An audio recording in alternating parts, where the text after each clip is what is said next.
Halo teman-teman, selamat berjumpa kembali di kelas kanal FKKMK UGM. Hari ini bersama dengan saya Dr. Daniel. Dan kali ini kita akan membahas suatu topik yang sangat sederhana dan sangat relevan dalam kehidupan kita, yaitu tentang air minum yang aman di rumah.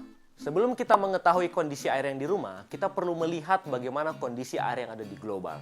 Berdasarkan penelitian UNICEF dan WHO, mereka menunjukkan bahwa 25% atau 1 dari 4 rumah tangga di dunia memiliki akses air minum yang tidak aman atau terkontaminasi oleh pencemaran-pencemaran berbahaya, contohnya oleh pencemaran tinja. Lalu bagaimana dengan kondisi di Indonesia? Berdasarkan penelitian pemerintah pada tahun 2020, disebutkan bahwa 7 dari 10 sarana air minum di Indonesia sudah terkontaminasi oleh tinja. Lalu di level rumah tangga, 25% atau 1 dari 4 air siap minum di Indonesia sudah tercemar tinja. Tentu ini bisa berdampak negatif kepada kesehatan, khususnya jika kita melihat efeknya terhadap anak-anak atau balita. Mereka rawan terkena diare, kolera, ataupun stunting, sebuah isu yang sangat-sangat ngetren akhir-akhir ini di Indonesia. Lalu apa yang perlu kita lakukan untuk memiliki air minum yang aman di rumah? Kita bisa melakukan pengelolaan air minum rumah tangga atau PAM-RT. PAM-RT sendiri adalah kombinasi dari dua hal, yaitu pengolahan air minum yang baik dan benar, dan juga penyimpanan yang aman. Lalu apa yang disebut dengan pengolahan air minum? Ini pada dasarnya adalah teknik atau metode yang biasa dilakukan di rumah untuk menghilangkan kontaminasi yang ada pada air minum. Saya kira teman-teman sangat familiar dengan yang namanya merebus air. Ini suatu hal yang sangat-sangat sering dilakukan oleh orang di Indonesia. Atau teman-teman juga mungkin mempunyai alat filtrasi air di rumah. Ini bisa menghilangkan kontaminasi-kontaminasi yang ada pada air minum. Dan penelitian menunjukkan bahwa semua teknik pengolahan air minum rumah tangga ini sangat efektif untuk menghilangkan kontaminan yang ada di air minum. Lalu hal berikutnya adalah penyimpanan air yang aman. Tentu kita tidak berharap bahwa air yang sudah kita olah itu bisa terkontaminasi lagi, sehingga kita perlu menyimpannya di tempat yang aman. Nah, apa kriteria tempat penyimpanan yang aman? Sederhana sebenarnya. Pertama, tempat tersebut harus tertutup, sehingga kita bisa menghalangi lalat ataupun hal-hal yang lainnya masuk ke tempat penyimpanan air minum. Lalu hal yang berikutnya adalah wadah tersebut juga harus memiliki lubang yang cukup kecil sehingga menghalangi tangan, khususnya misalkan tangan anak kecil untuk bisa masuk ke dalam tempat penyimpanan air minum.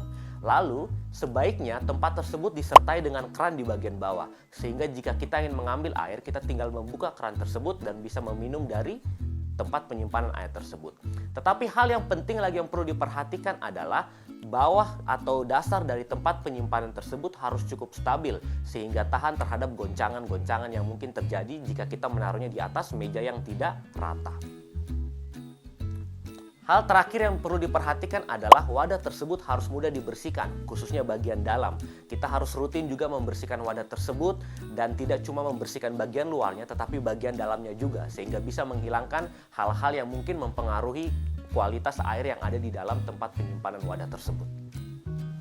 Hal yang berikutnya yang perlu diperhatikan adalah apakah daerah di sekitar tempat penyimpanan wadah tersebut bersih atau tidak.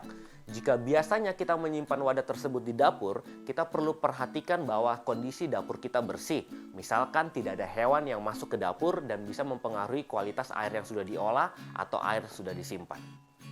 Karena seperti yang kita tahu, khususnya di daerah pedesaan, hewan-hewan peliharaan biasanya bebas untuk masuk ke dalam dapur. Nah, tentu hal-hal ini harus kita perhatikan sehingga air yang disimpan atau air yang sudah diolah tetap memiliki kualitas yang baik.